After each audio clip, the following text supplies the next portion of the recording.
Hai Kawasaki Lovers, balik lagi barengan sama Henny di sini di channel YouTube This is Kawasaki.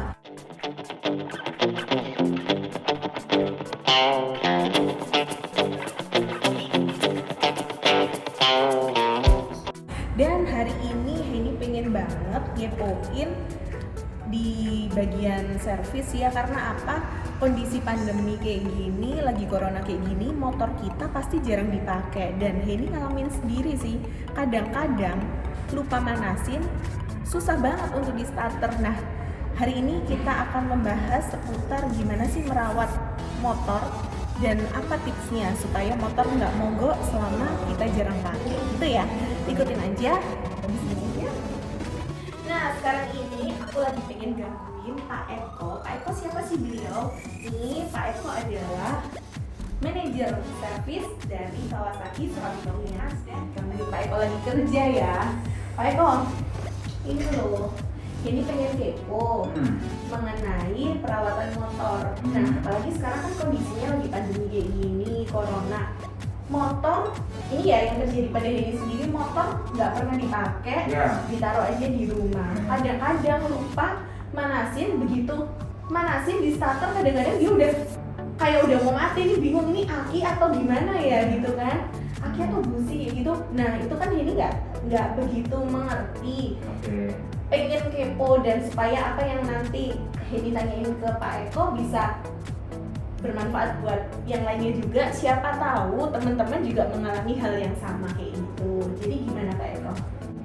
Oke, jadi gini teman-teman, di musim pandemi seperti ini banyak hal yang menjadi keluhan teman-teman sekalian, terutama bagaimana cara merawat sepeda motor Kawasaki-nya, apalagi kendaraan-kendaraan yang jarang dipakai.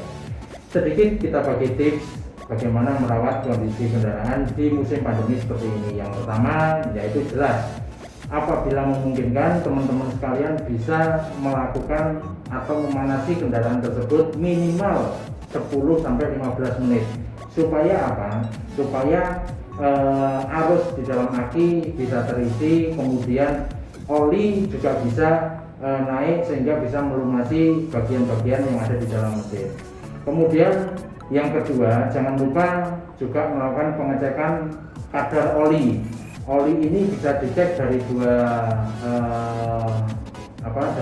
item pengecekan. Yang pertama dari sisi viskositas, atau bahasanya mungkin secara umum ngomong masalah kekentalan oli. Nah, jangan sampai kadar oli ini di dalamnya terjadi pengembunan yang di dalamnya ada kadar airnya. Nah, apabila ini terjadi, maka pelumasan di kendaraan ini pasti tidak akan sempurna.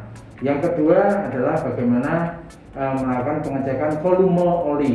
Teman-teman bisa tarik sticknya, oli bisa dilihat volumenya masih masuk dalam batas toleransi atau tidak.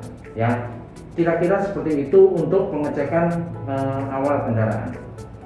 Nah, Pak Eko, terima kasih banget atas informasinya. Setidaknya kita jadi lebih tahu ya kan, tips paling singkat, paling gampang untuk kita bisa ngecek sendiri di rumah. Dan gini, tadi Henny baru dapat info dari Pak Eko bahwa motor dipanasi kurang lebih 10-15 menit. Itu posisi harus jalan ataukah boleh di tempat? Idealnya memanasi kendaraan itu bisa dipakai, tidak perlu jauh-jauh, mungkin 500 meter sampai 1 kilo itu bisa dilakukan untuk berjalan. Kalaupun terpaksa karena kondisi seperti ini harus dipanasi di tempat, itu juga tidak ada masalah. Tapi paling tidak memanasi kendaraan 2 hari sekali, maksimal 3 hari sekali, ini adalah salah satu bentuk upaya bagaimana merawat kendaraan yang ada di rumah supaya aki ini tidak sampai ngedrop.